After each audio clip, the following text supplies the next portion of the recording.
people? What's happening? Hope you're having a sick ass Tuesday. As you can read by the title, we're going to be talking about THC and how it, impacts your transformation. All right. So strap up, get your notepad out if you actually, consume THC and you want this information, because today's episode on the Meathead on the Mic podcast is going to be rich. We're going to be talking about a lot of things regarding THC, how it affects your workout, short term, long term, and everything in between. All right. So let me know how your day's going when you join. Jimmy, what's good? Jas, what's up? Jay, what's happening? Marco, what's good?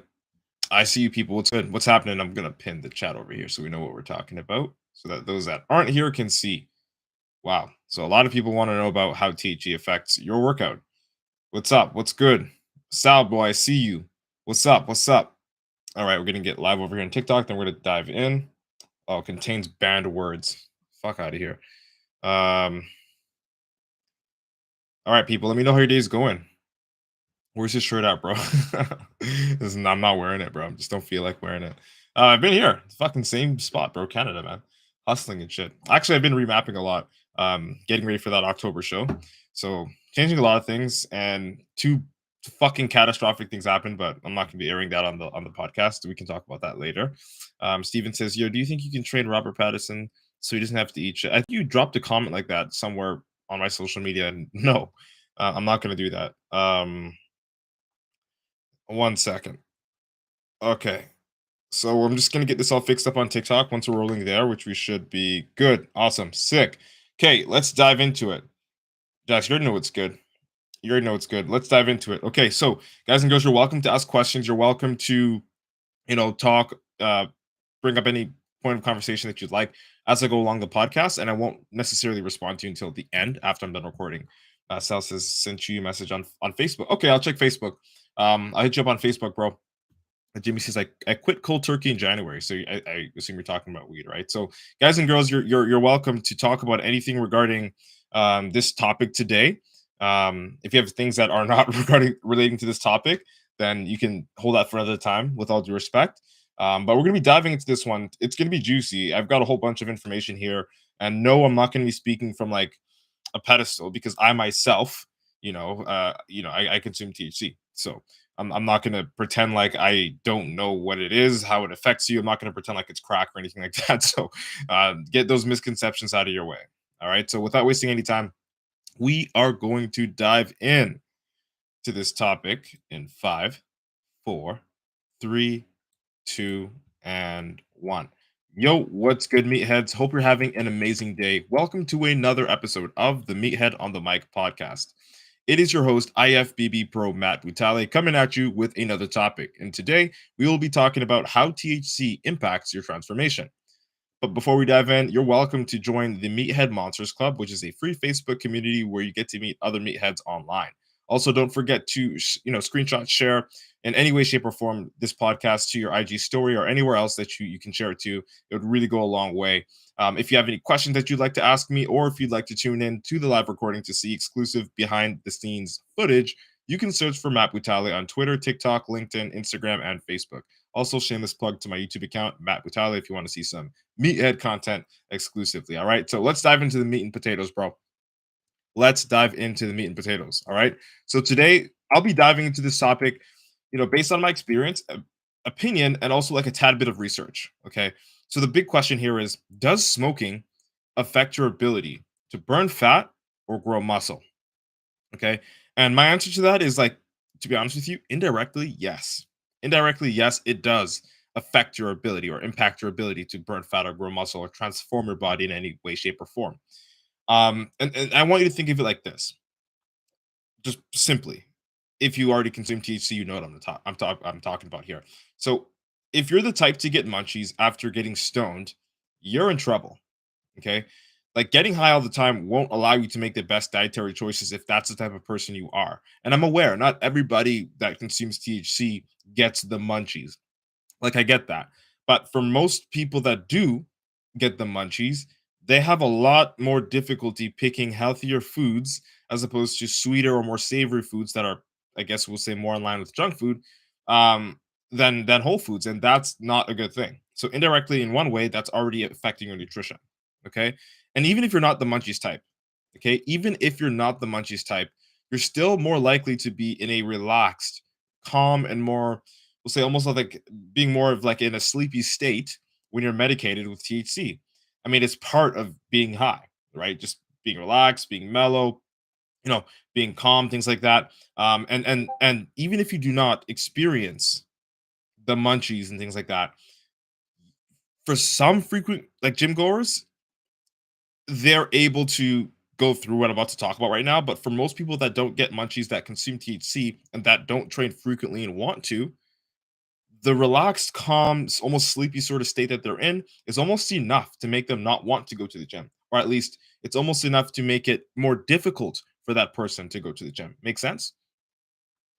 Again, as I said, for some frequent gym goers, that feeling alone of like being high isn't enough to deter them from actually going to the gym. And I'm like one of those people. Like I could get high and go to the gym, but I've already been training for a million years. So that's different. But if you're, you want to get started, you want to like start your transformation, you're new to the gym, you know, I wouldn't recommend it because the moment you get comfortable, the moment you get cozy, it's going to be a lot more difficult for you to go to the gym. So one tip that I'd recommend off the bat, if that's you, if you don't struggle with munchies, or even if you do, and you get a little bit less motivated when you're, we'll say, medicated, I would recommend doing it after your lift so that it doesn't impact that.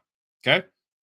So again, for those of you starting your journey, it might not be the best move to incorporate THC and train and try to transform your body because of these, we'll say, very faint but very real obstacles when it comes to the decisions of picking cleaner foods and deciding to even go to the gym based on you being in that sort of high state and not wanting to really do much anyway. Okay. And I'll be honest with you as well. Like I can still go to the gym when I'm high, but I'd prefer kind of like not to because it makes doing the simpler things a little bit more difficult in terms of getting me to do it, like being consistent or uh aiming for the extra rep or just the extra energy, the extra kick that you get out of not, using it after like, when you're like sober, it's different. And you'll notice that once you train uh medicated and when you're not medicated. Okay. So again, I'm not saying that you can't function on THC. I'm saying you're likely your ability to perform the same tasks when you're sober is a lot better than when you're going to be high. I'm not saying that you can't do it when you're high. I'm just saying that when you're sober, you're likely going to perform better in general, not just with the gym, but like in whatever you're doing. You can count backwards from 50. I bet you'll do it faster if you're sober.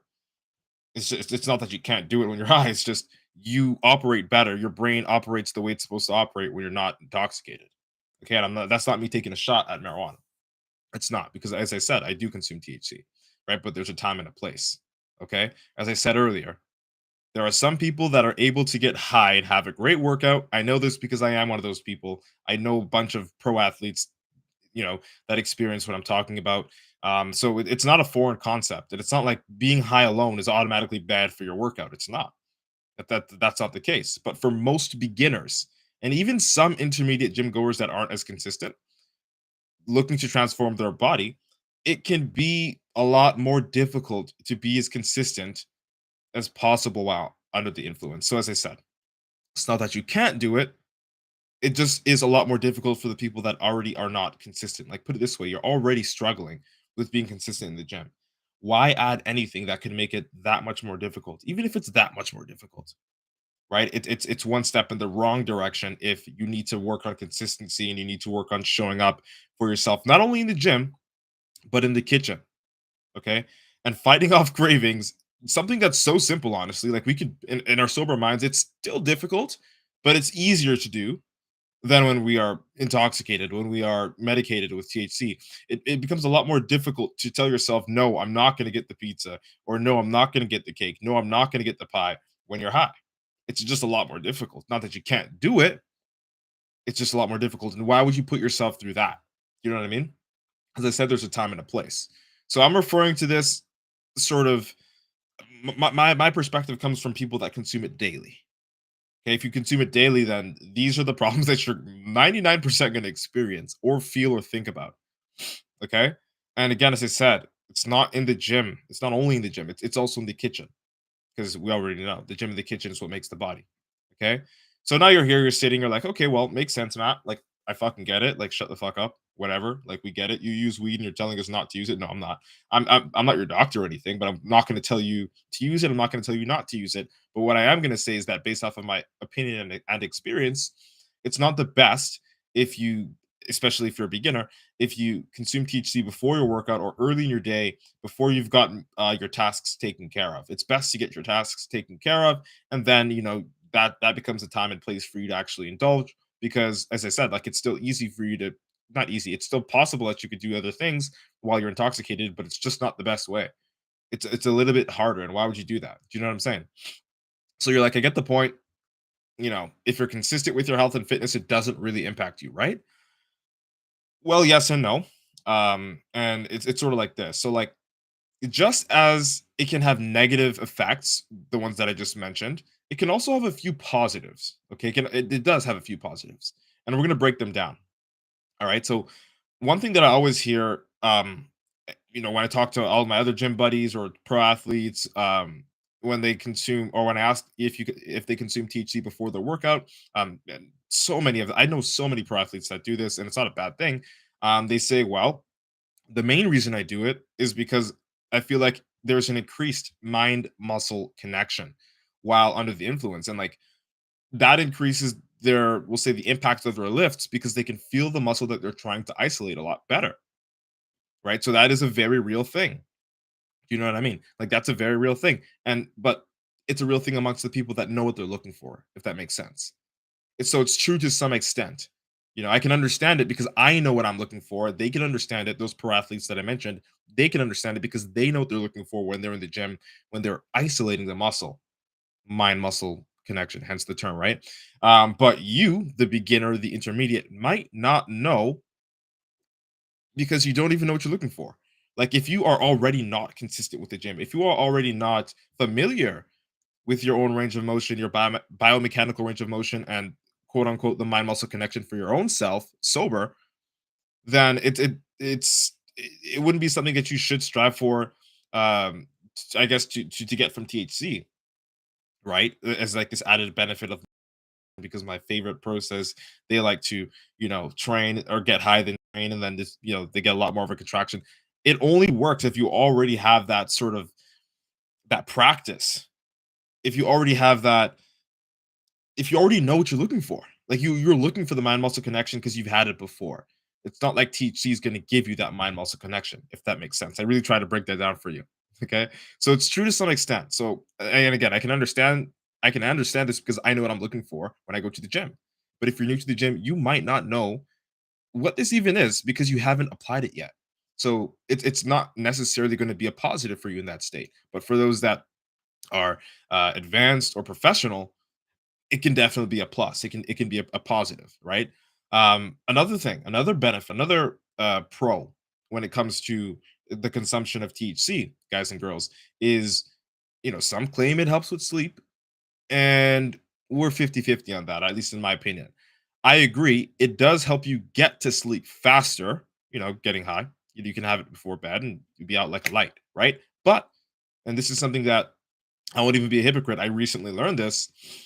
So I used to believe that weed was really good for sleep. But I recently learned recent studies have shown, okay, that it decreases the quality of your sleep, meaning you don't achieve REM sleep, which is probably why you wake up cloudy minded or groggy after being high all night. So, what is REM sleep? REM, rapid eye movement. That's like the deepest point of sleep that you can achieve, that you're supposed to achieve every single night you go to bed. That's what is actually going to make you feel rested when you wake up. That's where most of your healing's done. That's when your brain actually gets to shut off, right? So if you are asleep and you're close to achieving REM the whole time you're asleep, but you never actually achieve it and you wake up, you're likely going to feel tired regardless of how many hours that you got in bed. Okay. Regardless of if you slept 6, 7, 8, 9, 12 hours, you're likely going to feel drained, groggy, cloudy minded, or at least not even well rested, just, despite the amount of rest that you're able to get during the night. And that's because THC interferes with your ability to achieve REM sleep. So, yes, it does help you get to sleep faster, but guys and girls, it doesn't actually increase the quality of your sleep, it decreases it. So, I personally wouldn't recommend it. unless you are struggling with insomnia. Like when I say struggling, like you are fucking struggling. Like you've got PTSD and a whole bunch of shit. And I'm not a doctor or anything, but I'm just saying, if you just need to shut off the lights and get to sleep faster, or just not be awake, like there's something medically going on and you've been prescribed it for that purpose, then okay, let your doctor run away with it. And again, guys and girls, I'm from Canada, so it's illegal over here. If you're listening to this and it's illegal where you are, take that into account. I'm not telling you to do shit. I'm not telling you not to do shit, but I'm not a fucking doctor and I'm not your government. So I just got to put that out there. Quick little disclaimer. But guys and girls, it's a fact. It will help you get to sleep faster, but it will not let you achieve the quality sleep that you need in order to feel well rested and to get the benefits from sleep in the first place. Okay. So that is another 50-50 with another pro there. So I know I'm sorry, these pros aren't really all the way pros, but they are pros. Like these are the good things that come from THC, quote unquote. But one thing that I can always vouch for that will always be good is the ability to help with recovery, pain during recovery. And this might not just be specifically THC. This might be along the lines of CBD. If you're familiar with the terms CBD and THC, CBD is pretty much more of a medicinal compound that you can extract from the herb, and you can also extract THC from the herb, right? The psychoactive component. So there's a psychoactive component and one that is more of the medicinal component. The psychoactive component is the one that 99% of us use THC for in the first place, right? To get, we'll say intoxicated or to get medicated or whatever. But CBD actually does the tricks when it comes to uh, nerve pains and alleviating stress and things of that sort. So just so we have a little difference there, CBD can and it does help so much with pain recovery. Cancer patients use it, medical patients of all sorts use it, old folks use it. Um, Shoot, even my mom's about to get some. So, and she does not use, like, she's never used THC in her life. She fucking hates that shit. And she hates me for it, but she doesn't actually hate me. If you see this, mom, hi. But it's what it is. It has a lot of beneficial properties, CBD, right? So it does help with pain and recovery. That's another great pro. If you've been injured and you struggle with nerve pains, things of that sort, definitely talk to your doctor, of course. But recommend it or suggest it, and they might recommend it for you depending on if it's legal or if it's not legal where you stay. And it'll actually help you out. Okay.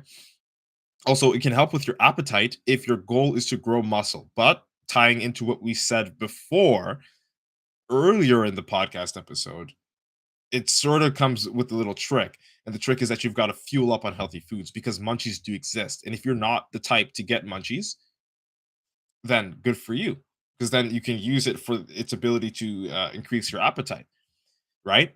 If you want to grow muscle, or if you're like whether you're really skinny and you want to grow, or you have a lot of muscle anyway and you want to grow. I remember once off season, I was pretty much getting high almost every evening so that I could stomach the last two meals and just bump up my appetite because without it, I was just not hungry for it. I was eating way too much. I learned that mistake a long time ago. It was like 2018. I was doing like this aggressive bulk, but it was something that I used and it worked because I didn't have the munchies per se, and I was able to fuel up on healthy foods after getting my appetite spiked. You know what I'm saying? So that's what another pro that you want to actually keep it into account, guys and girls. Okay, but it also has some downsides. So I should have gave you the worst news first, but I want to keep it a stack with you guys. I'm gonna keep the best for last, even though this is the worst, because this is the information that you actually need that I personally feel is so overlooked. Okay, the number one downside to THC consumption I see that most people do not pay attention to is carbon monoxide. It's simple. It's right in your face, but nobody really pays attention to it. You know what I'm saying? Carbon monoxide. Okay, so what is carbon monoxide? Well, carbon monoxide comes from anything that you burn, any matter that has carbon that you burn. Could be paper, could be food, could be my fucking phones, my laptop, anything that burns and emits the smoke from burning. That smoke contains carbon monoxide amongst many other chemicals and compounds that are toxic. And when you burn THC and you consume THC, okay, you're consuming carbon monoxide too. That's if you're burning it.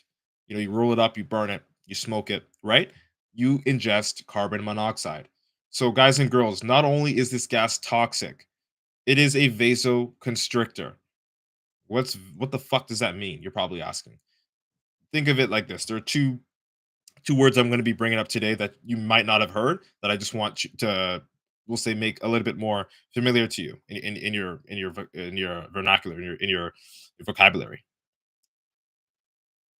Vasoconstriction and vasodilation. Vasoconstriction is the opposite of vasodilation. So vasodilation is the expanding of veins. Vasodilation is saying getting more vascular, things like that, opening up of the arteries and veins. Vasoconstriction is the opposite. It constricts the veins, okay, which makes it more difficult for blood to flow. Okay. And if it makes it more difficult for blood to flow, guys and girls, it makes it more difficult for your body to absorb the nutrients that come from your blood when you're working out and when you're healing, which is not a good thing. You want to have vasodilation. You want to encourage that in your body, which is why we take pump products like nitric oxide. Okay, nitric oxide expands, it vasodilates. Citrulline vasodilates. Valine, all these supplements, right? They dilate. Most of them on your pre-workout. Go flip your pre-workout, read it on the back, or your EAA mix. You'll see it there. These are good things. But when you ingest and consume constantly carbon monoxide, it has the opposite effects and will reduce your ability to be more vascular and will reduce your performance because there's less blood flowing around your body in and out the muscle. Make sense? Does that make sense to you guys and girls? Okay, vasodilation, which means just being more vascular, expands veins and arteries, which can induce a better pump by allowing more blood flow to and through your body, your muscles, carrying nutrients and electrolytes, as well as many other of the muscle building blocks that you'd need to build fat or build muscle and burn fat. Okay, and that typically occurs, vasoconstriction typically occurs when you consume THC via smoke, carbon monoxide, burning anything. Anything that you have to introduce a fire to consume likely has carbon monoxide in it. And it could even be food. Okay? So if and that's just what it is. Like people are like, yeah, weed won't kill you, man. Weed's been here for fucking million years and like nobody died from weed. Cool. Awesome. But how are your lungs doing? Because carbon monoxide has an adverse effect on that, as well as your veins and as well as your blood flow. Okay. And we're talking about blood flow throughout your whole body, which includes blood flow to the brain. Okay. So these things, it may not kill you, but it has an effect, a negative effect at that, that I want to make you guys and girls aware of, which is why I'm bringing this topic to you guys and girls today. So if that's something that you're worried about, like me, because I don't want to fucking I love my veins, bro. I want to be juicy as fuck. You know what I'm saying? We're meatheads in this shit. I want to be juicy as fuck. I love my veins. So if you want to keep your veins, if you want not to, you know, vasoconstrict them, all right. Think of I almost made a very inappropriate joke, but thank God my brain stopped me from doing it because it would have just thrown everything out the window that I just said because I was being so serious for this whole time. But now I'm feeling like a goofball and I want to talk some shit. But anyway, if that's something that you're worried about, like me, don't worry because I still do, consume THC, right? Around 2 to 4 days a week. Honestly, it's like more like 3 days, Friday through Sunday, because I have the least amount of shit to do on those days, and Sunday's my rest day. So you already know what's happening on Sundays, lazy Sundays. But there is a way to consume THC without carbon monoxide. There are so many ways, and we're going to break them down.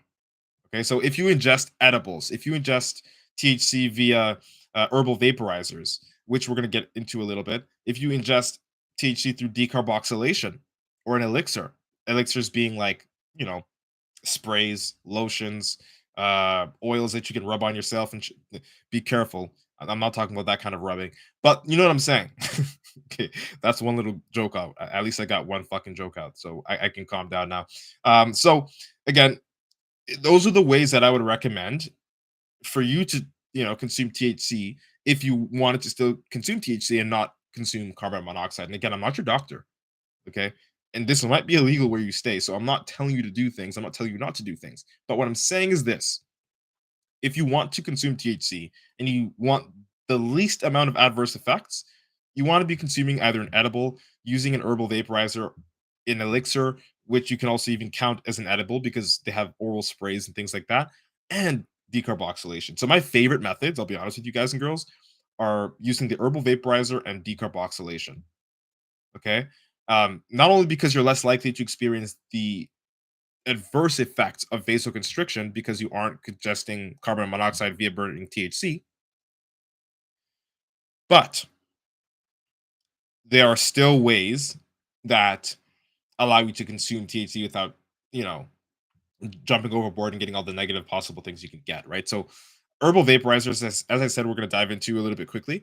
Is think of it like this: it's a device, okay, and it has a little ceramic chamber inside. You'd grind up the herb, put the herb inside there, heat it up to a certain temperature. Think of it like an oven, and we all know that all plant matter has water inside the plants, right? And when you heat it up, the water inside the plants evaporate. In this case, the plant is herb, is THC. And in that vapor, in that water vapor, again, keyword water vapor, not carbon monoxide, not smoke, it's water vapor. There is THC embedded within that water vapor in which you can still consume without carbon monoxide. And the same goes for decarboxylation. If you use dab pens, if you use um, like a dab rig, old school style, right? That would be the closest you'd be getting to smoke, but not smoking, right? So those are the two methods that I personally decide to use when it comes to consumption of THC. That's just me being transparent. As I said, the very least I can do for you is keep it a stack, right? So I'm just going to be honest with you and tell you what the fuck I do because I'm not perfect or anything like that. Okay, so that's pretty much it for me. I do not recommend that you consume THC, but if you do it, don't burn it. When you burn it, you ingest butane, which is the gas from the lighter. When you burn it, you ingest carbon monoxide, amongst many other chemicals that come from rolling papers, that come from blunts, that will disrupt your airways in the long run and decrease your body's ability to optimize a healthy transformation or performance in the gym. All right. As I said, I personally use herbal vaporizers and any decarboxylation methods, which is either a dab pen or a dab rig, which is far more concentrated too, which requires less time of for preparation and less time for um, or less volume in terms of the amount that I'd be consuming because it's very concentrated. So I use those methods when I decide to indulge. Typically, when I don't have many tasks to accomplish, right? So I always map it around things that around days that I don't have the most to do, which is something that I actually encourage you guys and girls to do as well, so that you can have the best of both worlds. I'll be honest with you, I selfishly enjoy THC because I do not use it anymore for appetite because I'm not eating like that anymore. I changed my habits with that. I do not consume THC for recovery because, again, mainly CBDs is the powerhouse for that, and I do not consume CBD. Again, it's mainly psychoactive. I do it selfishly, and I'm just being honest with you. Most of you guys and girls probably do it too. You can lie to me. I don't give a fuck, but I'm just gonna tell you how it is. For me, I just consume it when I want to relax, when I want to play some fucking Halo, and I just want to like fuck off, listen to my music, and do my own thing, or go on a long drive. I'm not encouraging you guys get high and drive, but I just kind of outed myself there. But that's what it is. Okay. I hope this episode cleared up a lot of misconceptions for you. All right. Now it's time for y'all to take action and implement this knowledge and incorporate it if you are a THC user. All right. So if you like this episode, share it with a friend. I hope I was able to deliver a valuable experience to you today. All right. Thank you so much for your precious time and attention. Also, if you want to lose 25 pounds and become a part of the Natural Nomad Academy, feel free to DM me and I'll see if you'll be a good fit. P.S. I won't be monetizing this podcast with ads or anything like that simply because I respect your time. All right. I just want you to get the value directly.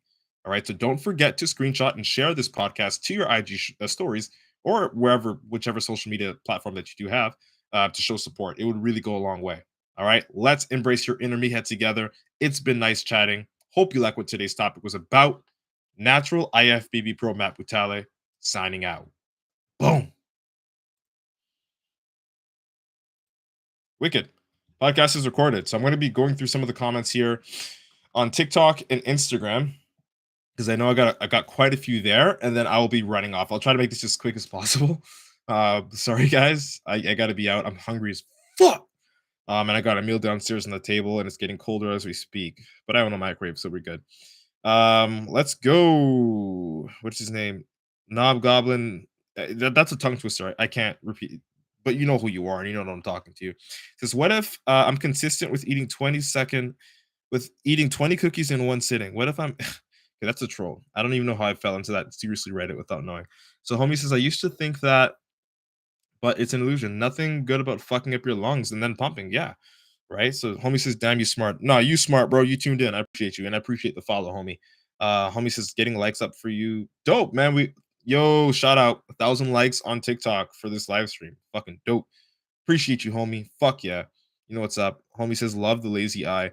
I know I have a lazy eye, but I forget which one it is. And I can't see it because every time I look, they're not lazy. Fuck. Anyway, Gavin, I appreciate you. Thank you for the rose. Mr. Sahota, what's good? Thank you for joining. All right, so let's look at it over here. I'm gonna go into Instagram and see what we've got here. Um, what's up? Appreciate your efforts. Thank you, thank you, thank you, thank you, thank you. At least I got an answer. Thanks, Steven. You funny man. Jimmy says, insane withdrawals. I was a heavy smoker, completely drenched in a sweat, middle of the night. Yeah, so wow, I've never experienced that in my life, and I've once cut marijuana out cold turkey for 1 whole year. And it was intentional. I knew that it was only going to be for a year, and I wasn't going to try to make it forever. It was just for the year that I was doing freestyle wrestling because fuck, man, there's no such thing as getting higher than wrestling and all that stuff and being like at the top of the competitive ranks because the conditioning in wrestling alone is gonna fuck you.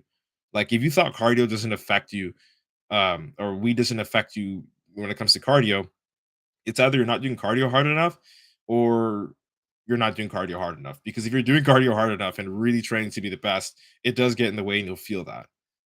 If you consume it way too much, is that's something I might add there.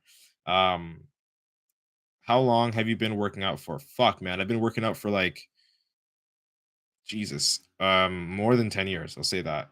But like as a bodybuilder, for like 5 years, 4 or 5 years as a bodybuilder. But I was also a top level national wrestler before this. So for a long time, almost 10 years or a little bit over. William says, I use THC regularly. Nicotine, I did stop recently for the better, but THC has certainly has benefits for me. So yeah, do what you got to do, man. And I ain't encouraging you to do shit. I'm not encouraging you to not do shit. But what I am encouraging is that if you do it in the way where you're least likely to get adverse effects. You know, you're least likely to absorb the cons from, you know, consuming THC. All right. Justin, appreciate you for joining there on the gram. Jimmy says, very interested because I used to smoke like a chimney, 20 to 50 bowls of a day. So I assume that's the bong, which is fucked. 20 to 50 bowls is ridiculous. So I'm glad that you quit that. And thank you for sharing too. I really do appreciate that, Jimmy. He says, very interested in this topic as I smoked about 30 plus bowls. And yeah, dude, I'm proud for you that you stopped because that's fuck, that's not good. Harmon, thank you for joining. Jimmy also says, I was a high cooker. LOL, be cooking it up. You be in the kitchen just chefing it. You're funny, bro. Homie, I appreciate the follow. I see you there. Fucking ghost. I appreciate you for joining. Mr. Dinsa, what's up? Yo, Nature Boy, what's happening? I appreciate you for joining. Williams says facts. Priyan says, what do you say? What would you say is the time and the place? How do you limit the lingering effects of smoking and withdrawal? So, how do I know the time and place? So, I did actually mention that in the podcast recording a little bit earlier, and that was by just looking at my schedule, man. All the busy days, the days that I had the most shit to do, I would try my best not to, and again, in the beginning was difficult, but now it's something that I have under control. I would try my best not to consume THC on those days that I knew that I had a lot of shit to do because then all the shit that I had to do became harder anyway. Not because the task got more difficult, but because I got less motivated to do it because THC has that effect. Don't give a fuck who you think you are.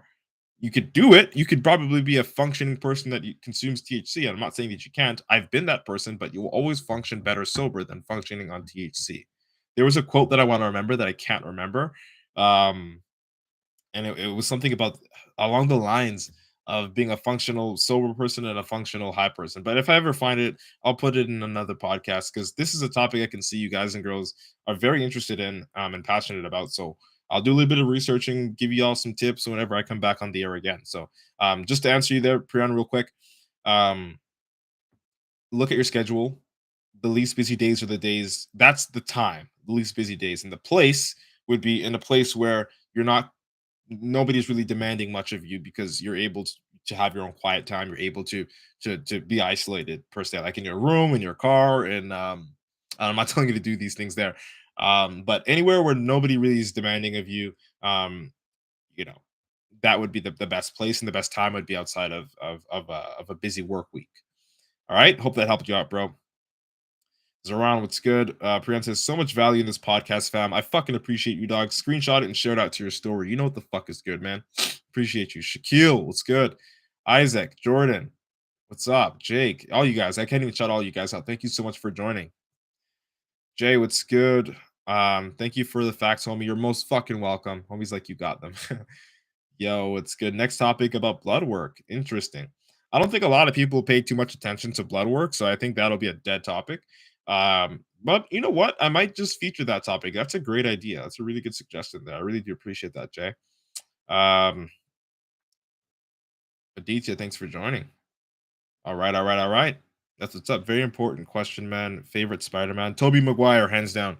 Anyway, that's off the topic. But that's it. That's all, guys and girls. I hope you enjoyed today's episode. We will be back again tomorrow with the third episode of this week's podcast. Have yourself an amazing fucking day. Get your work fucking done. Don't be a little pussy. And be smart about your time. Be smart about the way you consume things. Be health conscious. You know what it is, meatheads. We signing out. Peace.